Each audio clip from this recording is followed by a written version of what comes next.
Today on Gamer's Couch, Lords of Xidit.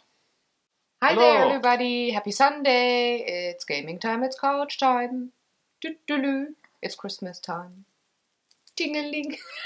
Should make a song or something.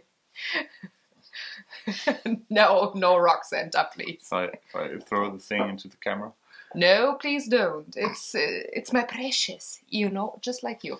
Anyways, let's start, with a coffee. It's Sunday again, so that means the enthusiasm you experienced in the last episode is gone.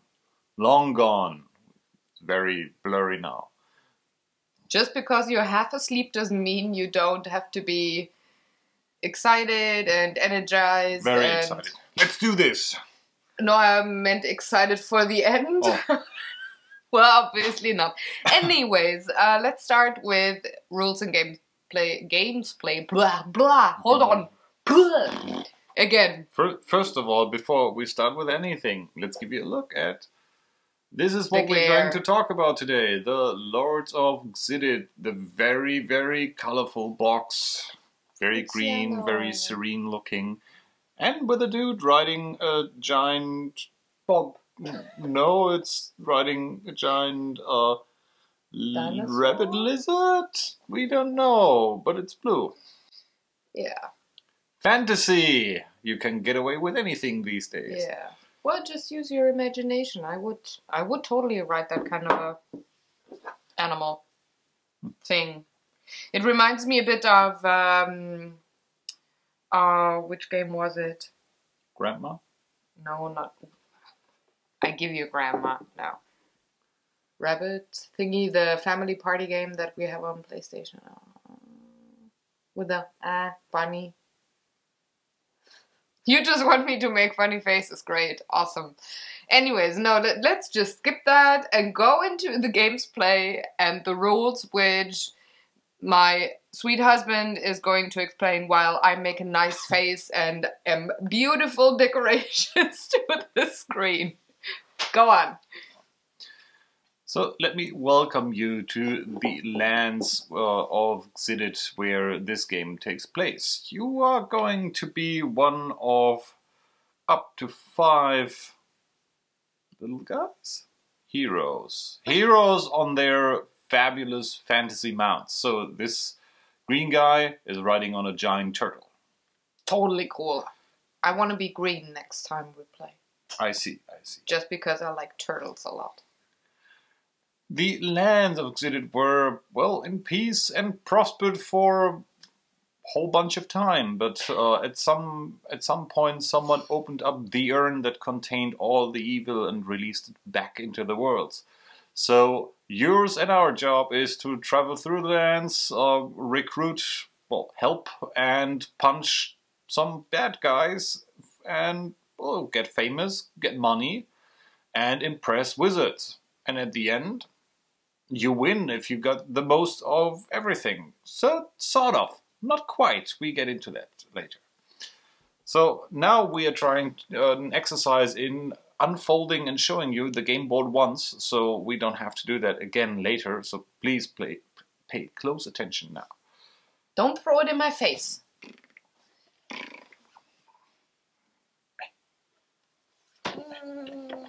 Which end am I gonna hold? That one.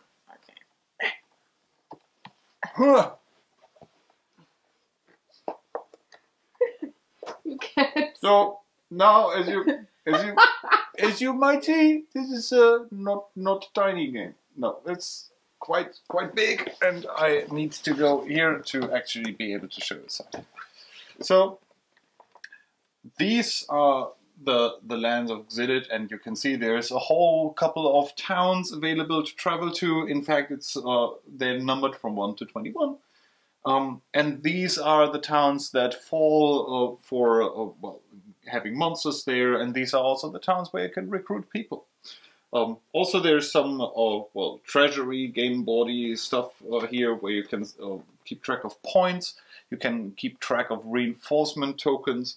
And see which comes in next and which monster is going to be there. Coins are going to be stored here. And at the end of the game, this is the scoring track where everything happens. Now, just to have a little bit more or better time to show you this, so this is the part that you mostly play with, the game part where all your little dudes will move across from town to town, and if it's a town that comes with one of these tokens, you can recruit some help there, and depending on what is available, these are beautiful little miniatures, in fact, representing either farmers or archers or priests or archmages, trying to help you beat monsters. And surprise, surprise, this is actually the backside of this token. There's a monster here, and in some towns a monster will show up. And for this one, you need some knight with an axe to beat him. As you may also notice already, there's a number printed on this. So if this tile comes out, this already tells you. Put it on town 18. Where is it? There. So this one would be put on here, or in terms of a reinforcement token would be put here on this side. So everybody starts in a different place, moves from town to town, tries to get folks and beat monsters. Once you beat a monster, you get to choose 2 out of 3 rewards, and these are always either build a mage tower, get money, gold, or become famous. Building a mage tower, which probably might be a bit difficult to see here, but there's little tower pieces in here where you can put on your tower tokens. So this is one token, and depending on what the monster tells you, you get to build 1, 2, 3, sometimes even 4, and this is the maximum amount that such a tower can rise. As soon as you build even one single tower piece, nobody else is able to build at that spot. So claiming them early is quite powerful. And with everything in this, at the end of the game, the more you have, the better chances at winning the game. The becoming famous part is you start with 20 of these fame tokens, and if you this one in small, that's the and if you liberate one of the towns, you are allowed to place as many tokens as it's showing here. So this is just one, it's kind of weak. Put it on one of these areas, and at the end of the game, we will go through, count who has the most tokens. And if you have the most tokens in this area, you get 3 points, and the second place gets still 2 points. Everybody else, well, gets pretty much nothing. And if it's a tie, you share the points with each other, so both would get 3, but the second place wouldn't get any points. And if the second place is in a tie, well, everybody in the second place gets 2, and the first place gets 3 regardless. There's actually one special place. As you can see, the center here does not have one of these tokens, but instead comes, and well, at least now you've got to appreciate how many components, how nice they're already looking at, comes with a little castle thingy, which is pretty much a piggy bank. So this rests in here, and everybody is allowed to put fame tokens in there. And who has the most at the end of the game? In there gets 6 points, and second place gets 4 points. But it's a secret, and this is actually one of the few places in the entire game where you don't really know how many points everybody has. Even if you're paying close attention, you might keep track. You might be close, you might guess, but you can't really see if somebody holding his big hand over the incision thingies here when they put in their famous coins. You can't really see, are they placing 1 or 2. If somebody has quite large hands, as he does, I was unable to see. It only fits one of the. So you could. Yeah, but you don't know if you just. It doesn't make a noise. Well, when it falls I heard it. Not in the beginning. In the end, when there's many of the coins in there, not really. Well, so there is some. If you pay attention, I think you could keep track of that. But the game itself goes over 12 years, and that's the timeline over here. You can play a shorter game, and just by playing it over 9 years, and I'm sorry to have the glare in your face, And after every 4 years, there's a census going on where everybody is allowed to show if they still have a couple of farmers or archers or knights or priests or archmages. With these census, you can grab how many you have, and actually these all stay behind your screen, so everybody else typically does not know how many of each resource you have. You're allowed to show how many you have, and if you win the census by having the most in one of the categories, you either get 1 gold for farmers, 2 gold for archers, a fame point here, or even a piece of a mage tower if you have the most archmages. So even if you are not able to spend your resources to beat monsters on the way, you still get some kind of, I don't want to call it consolation prize, because these aren't too bad actually. But you're still able to make something out of just having the most of a specific kind of resource. And, as with beating monsters, these are the very same things. So, as you already guessed, everything is, pretty much about getting gold, getting fame, and building mage towers.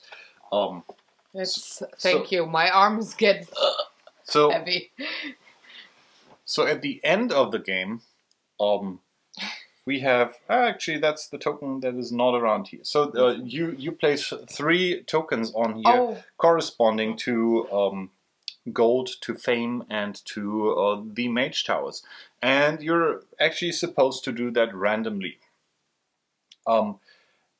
Then in 3 turns, it is determined who has the most, of the first resource listed here. Let's say gold. Who has the most gold goes forward, and so on. Second place goes forward. There's actually no benefit to having the most of something. The important thing is don't be the last, or in a 5-player game, don't be the last 2 in the first round, because then you're eliminated from the game immediately. In the second round of scoring, you take a look at the next resource. Let's say it was fame. And again, if you have the most, that's good, but it's not really necessary. You only have to make sure that you're among the top 2 to get forward. And only in the last scoring round, you have to have the most to actually win the game. In this case, it would have been the mage towers to do that. Which is a really interesting scoring mechanism, because there's... typically in these kinds of games, you would go for a single resource and try to maximize your amount of that resource to get away with a victory, or maybe have a 2-way focus on. Here, you are not able to neglect any of those victory point scoring things, because otherwise you might be out in the first round if you don't have enough of everything. Then again, it is also discouraged not to be the best at something. You just have to be the, second best most of the time, and be the best at the last resource that is listed on here. There's also, in this place down here, there's also something called Titans, which are also monsters, but can be solved by paying, random, whatever kind of resources you want to do, which show up during the game, but work very similar to the regular monsters that you have in here. Now, all of that said, that is a pretty compelling and interesting strategy game with a lot of different ways to do some interesting stuff. But what I didn't tell you so far is how you actually move around in the game, and that is sort of a really nice thing, because every player has one of these. And these are, programming tables where for each year you have 6 turns, and you can turn these little wheels to select in the window the action you want to do. On the board, there's 3 different colored road types. It's black, red, and blue. And if you select blue here, you have to travel on a blue road. There's no way around this. So if you say blue, you have to travel the next blue road that your character is standing on to the next place.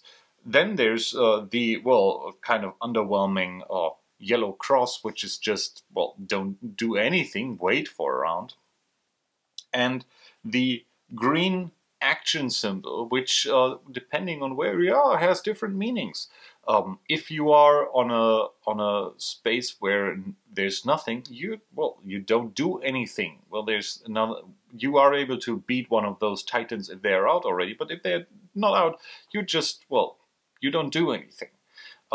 If you're standing in a town that still has people for you to recruit, then you recruit the lowest one on this thing. So the least valuable, maybe are not really, there's no value to the resource types. They're just kind of different, but some of them are more valuable because they always end up at the end of this recruitment thing. So if you say recruit and there's still a farmer on here, you get the farmer, but if the farmer and the archer are already gone, you would get the knight. And conversely, if there's a monster and you play the action item, you can defeat the monster if you can pay for it. If you can't, well, there's no harm done. You don't get some penalty for that. It's just you cannot beat the monster. Since everybody's doing that for 6 turns in advance, and then it starts with the starting player going turn 1 and clockwise going around the table with everybody else, pretty much going through their programming, you can screw up people pretty badly. You can essentially, you can aim for, hey, I want to grab the farmer from this place, then I'm going to advance 2 towns further and try to beat the monster over there, and then you realize that somebody else moves in before you, grabs the farmer, and you actually end up with the archer because the farmer's already gone. Then you go to the monster, and the monster laughs at you because you bring the wrong kind of guy to defeat him.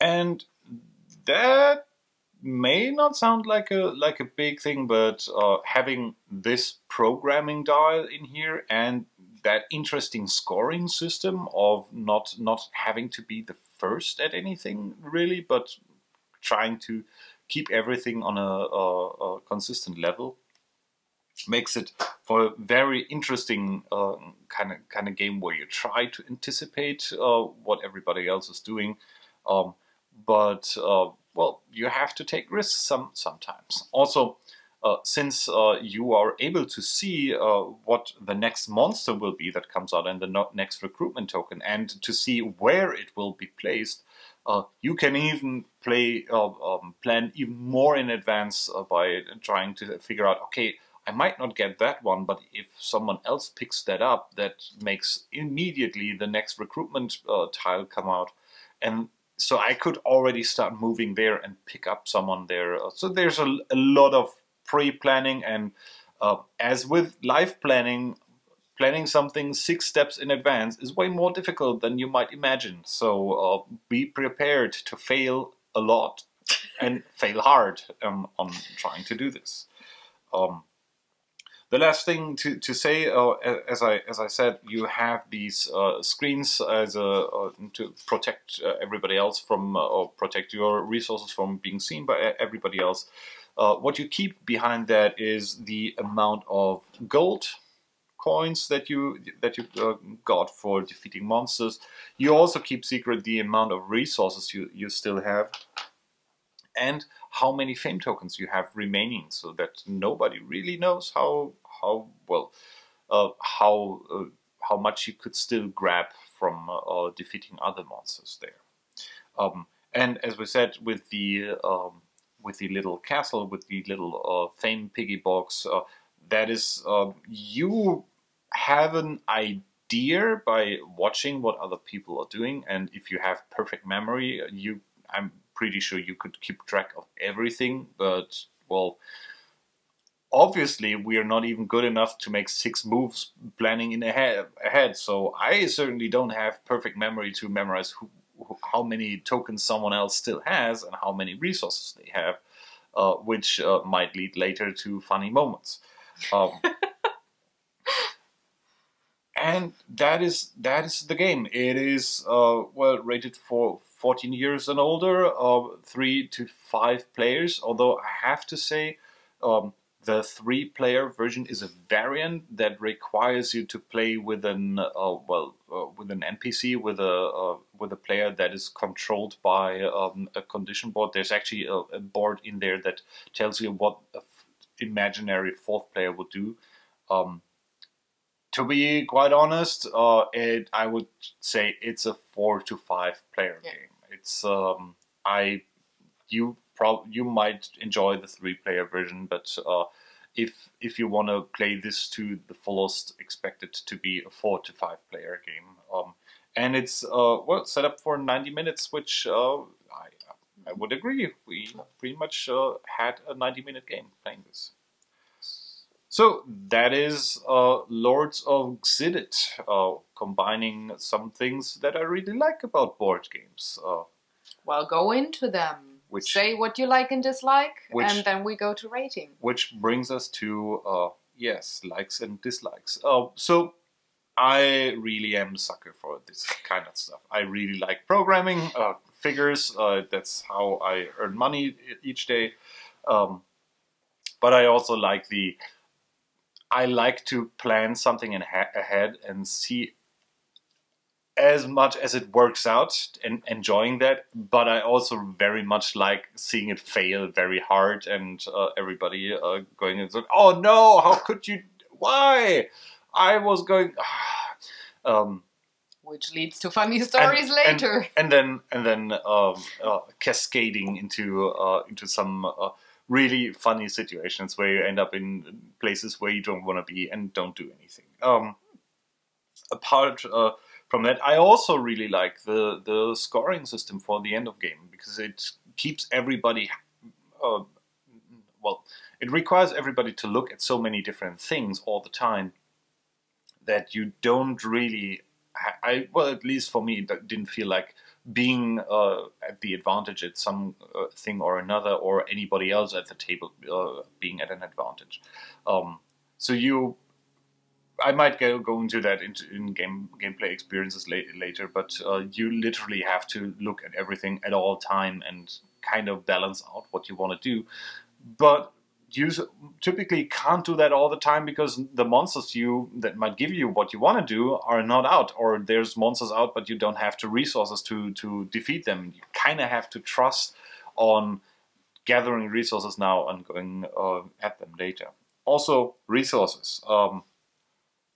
These little guys are gorgeous. I really like them. They could have gone and have used meeples. Cubes. Or just cubes for these, but these little miniature guys, there's 70 of those in this game, so it's really a lot. And yeah, they're really nice looking. It's cool to have them and to have something that you can hold in your hand like a miniature, and not just have shifting cubes around the table.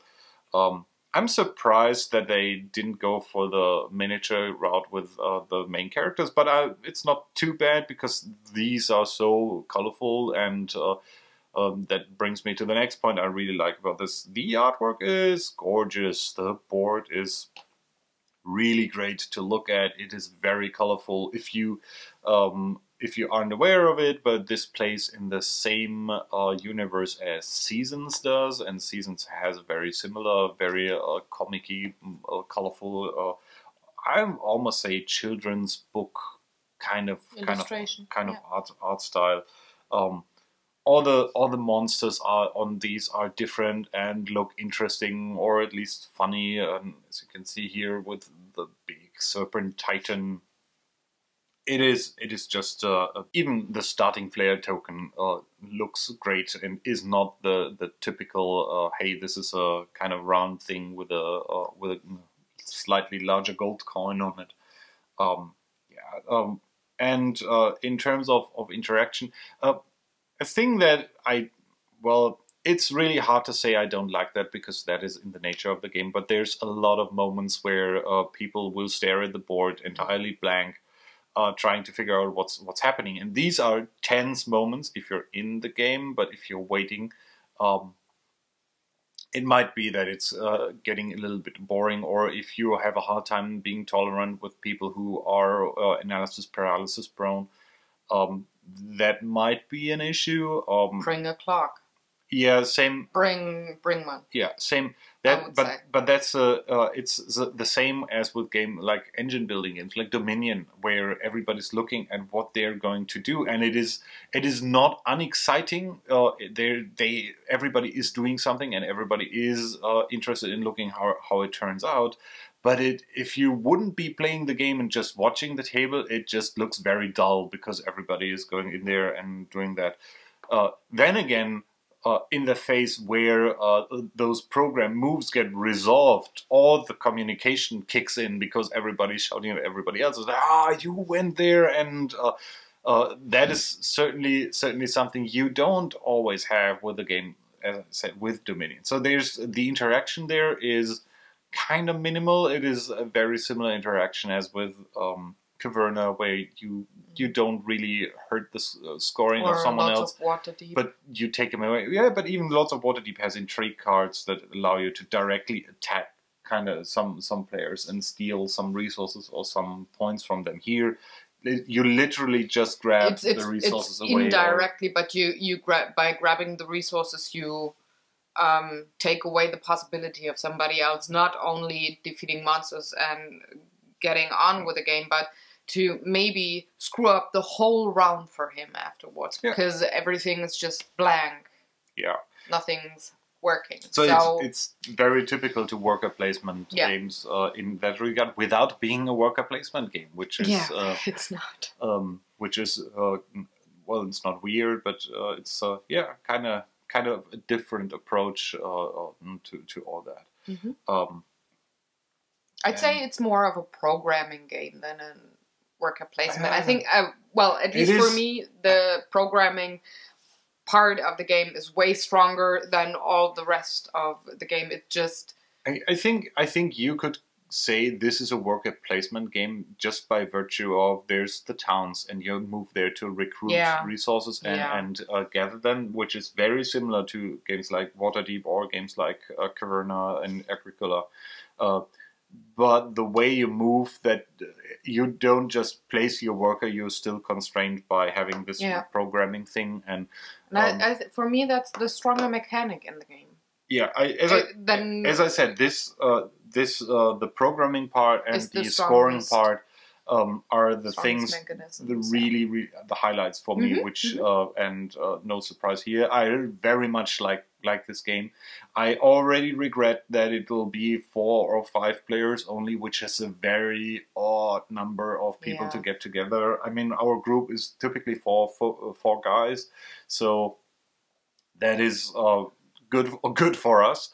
But I see that the typical family size games going from 2 to 5. This is an oddball in that kind of thing. If you know that you always beat 4 or 5 players, I can only say go for it and get it. It is a really competent game. And on top of that, it is a really nice looking game. And on top of that, it is a game that does a lot of things that are like in a way that I haven't seen done in this way before. Yeah. Which makes it a really great grab. So this has been on the I'm interested in this list for Essen, and it took some time for us now to actually get it to the table. But once we've got it to the table, I really enjoyed it. Yeah, definitely. I'm so with you. I'm really intrigued by the artwork. Again, me being a painter and all the artistic things that could be happening in this household are happening in this household. I'm really in love with the artwork. It's gorgeous. Also, the components themselves, like the quality of the components, is very good. When punching out all of the components, there was no problems. Nothing flimsy. Nothing. You have this. Sometimes you have this kind of cardboard in your games where you open the box and it has a certain smell. I don't know if it's printed with some acid or whatever in the cardboard, but it bends once it has oxygen. Yeah, the so once humidity.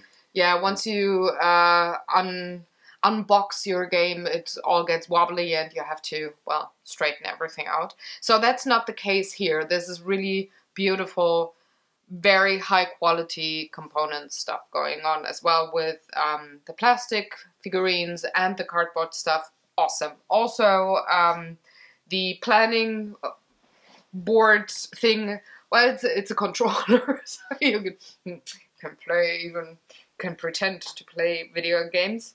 It's really lovely. I like this strategy a lot, but I also, like, in general, I love games like Space Alert and whatnot, where you program your steps and it could go very, very well, and it could go horribly wrong once you're well, resolving all of your steps. And I really, really like that kind of thing.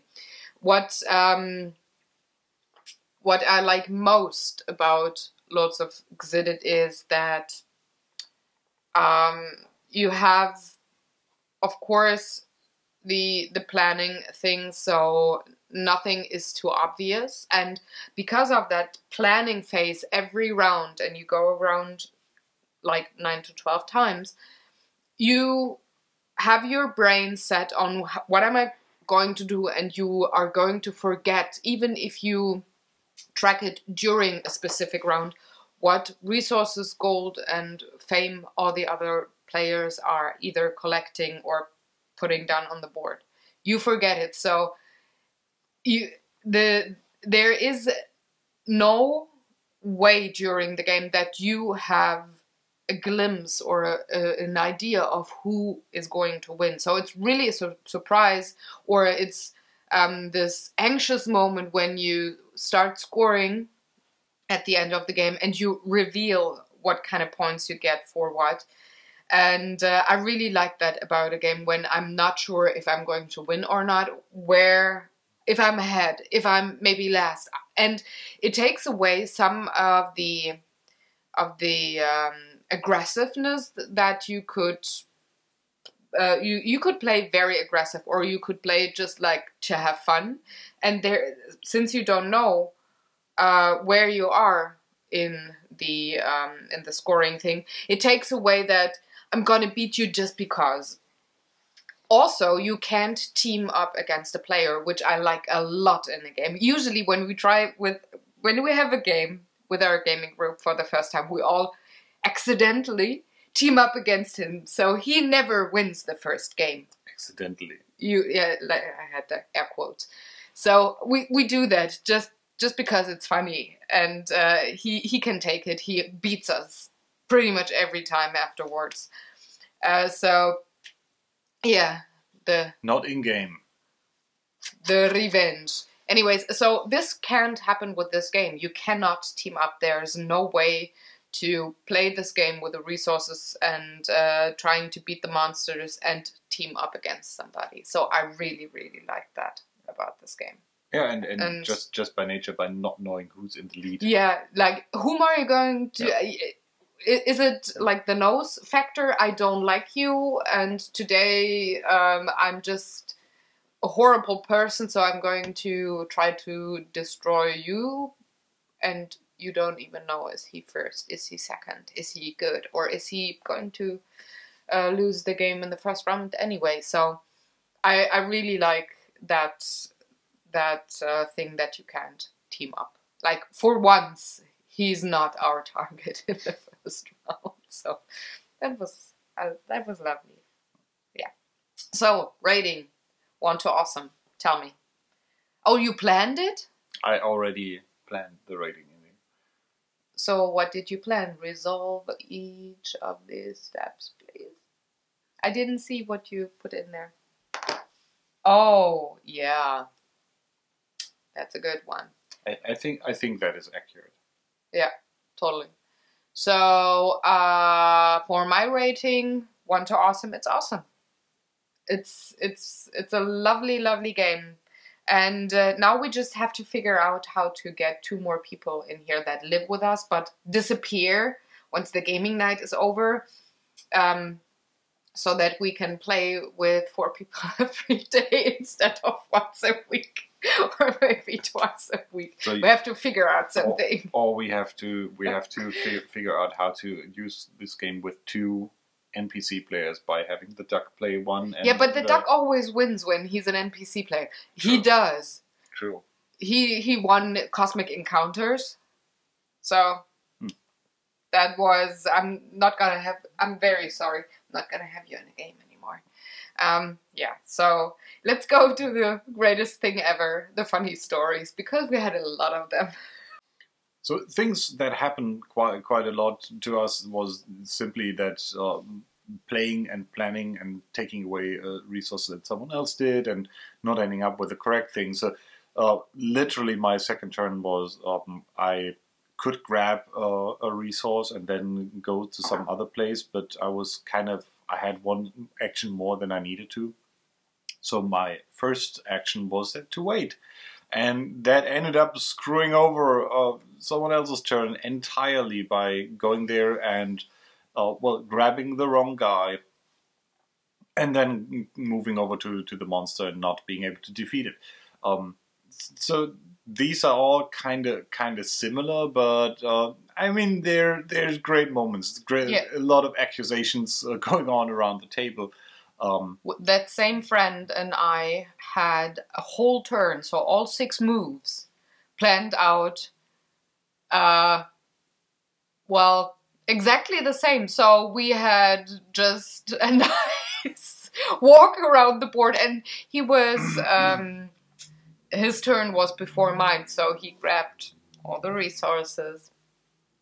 Did beat the monster, and I was watching. I was like the photographer or the journalist going on in the Lords of Xidit universe newspaper about that in the end, and it was like, God damn it! It's like a whole round that I lost, and he paid. He did have some payback time for your second move, so we had a lot of fun with that. And what are the odds? I mean, like 2 or 3 moves, okay. And, it was 6 moves that we had. Yeah. The same. And towards the end of the game, it's like in the last third of the game, I realized that my fame score is pretty bad, or at least it felt to me like that.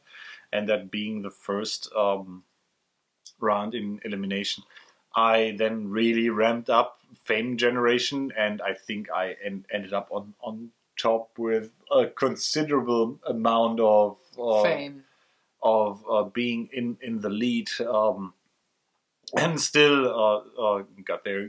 You got out of the first round immediately, I think, right? Because of the fame, and I had so many. I didn't have like only 2 fame coins down. It wasn't that few fame that I had, but.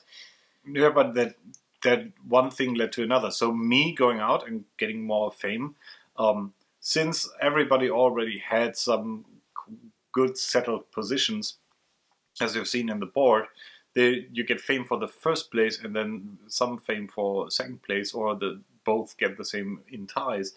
And you just screwed us. By me ramping up fame production, everybody else where I placed my tokens got sort of devalued or demoted in terms of where they are. Yeah, he threw me out twice. Let's say frank and blank. I don't think that that it's that much about that I got your points. I think it was more about... No, I was second, and then I was third because you stepped in, and G was second then, and you were first. Yeah, but as third, you would have stayed in. What I mean is, with me ramping up fame production... No, I mean in on one board. What I'm trying to say, if I'm allowed to say something, was with me trying to ramp up fame production.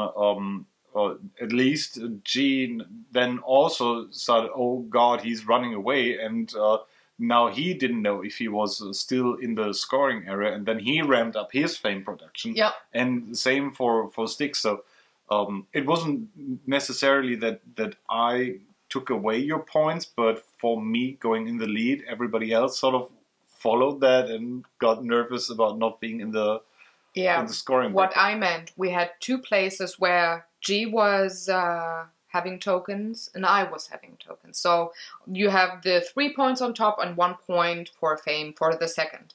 You came in very late in the game and threw a lot of fame tokens onto that space. So I was third on that space, which meant G got my points and you got his points, and you did that twice. So that's why I had like 3-4 tokens on that board that counted 0, just because you came very late and threw like 50% of your tokens onto one spot, and that happened like twice.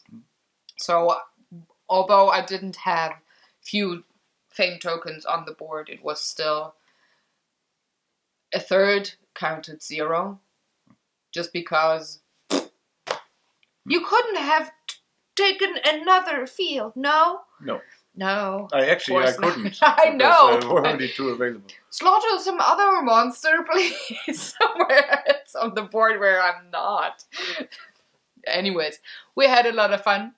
And it was a very cool game experience. I actually want to take that game to your parents and my parents' gaming group and see how they like it. Because I don't think it's too difficult for them. It might be a bit heavy with a bit planning. heavy, yes, but it's not a fast game, which I think is kind of good, at least for my parents. So we'll see. We'll give it some table time, I guess. So it's Christmas time. It's the 3rd Advent. We have the funny headwear, which means, of course, that sweet love of mine can have his 3rd Advent calendar gift. And there we go. It's a slightly bigger box this week. And have fun. It's all yours. Happy 3rd Advent. Seems to be cardboard. I don't know. More dice? Is it still December? I said it was for the first 2 weeks. So not for the 3rd week. I'm not saying anything. Let's find out. And let me try to lift my knees so that this is still on camera. I can hold it. You don't have to. Probably you will cut out my futile attempts of not if you're talking. moving the tie.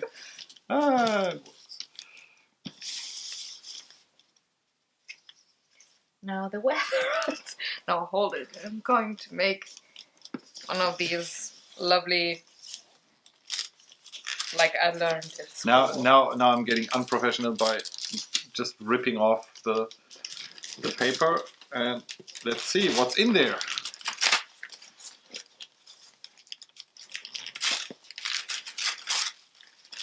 This is how we tied the knot in GDR in school. Okay. Are you ready for the unwrapping?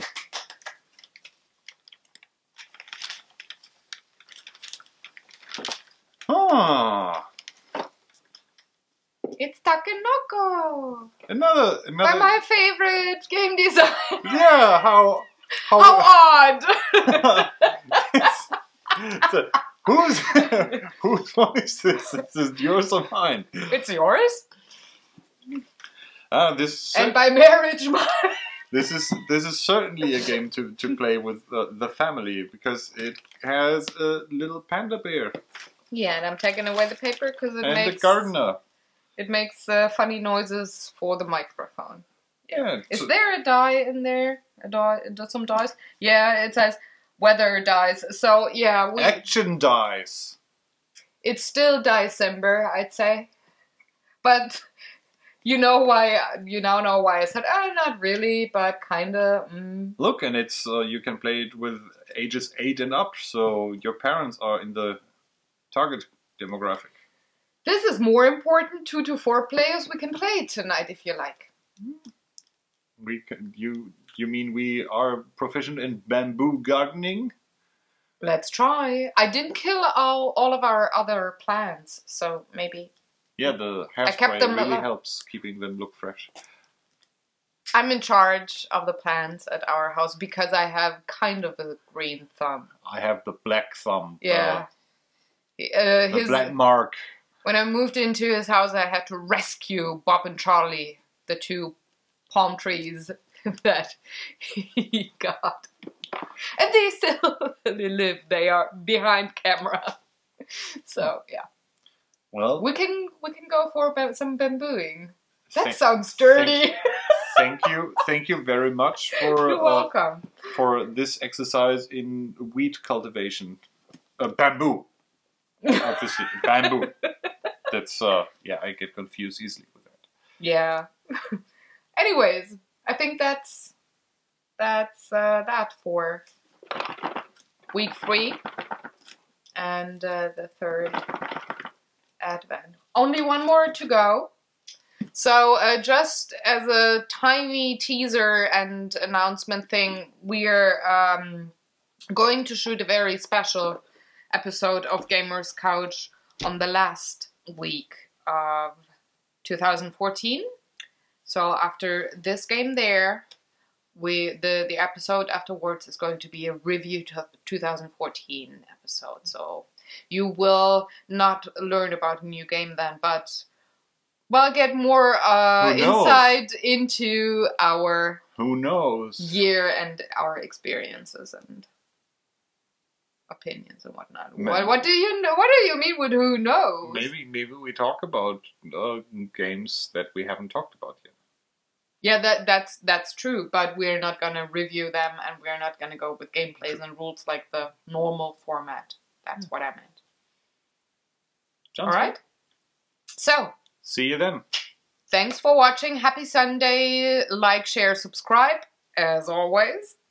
And we're going to see you next week with a new Gamers Couch. Take good care. Bye. Bye.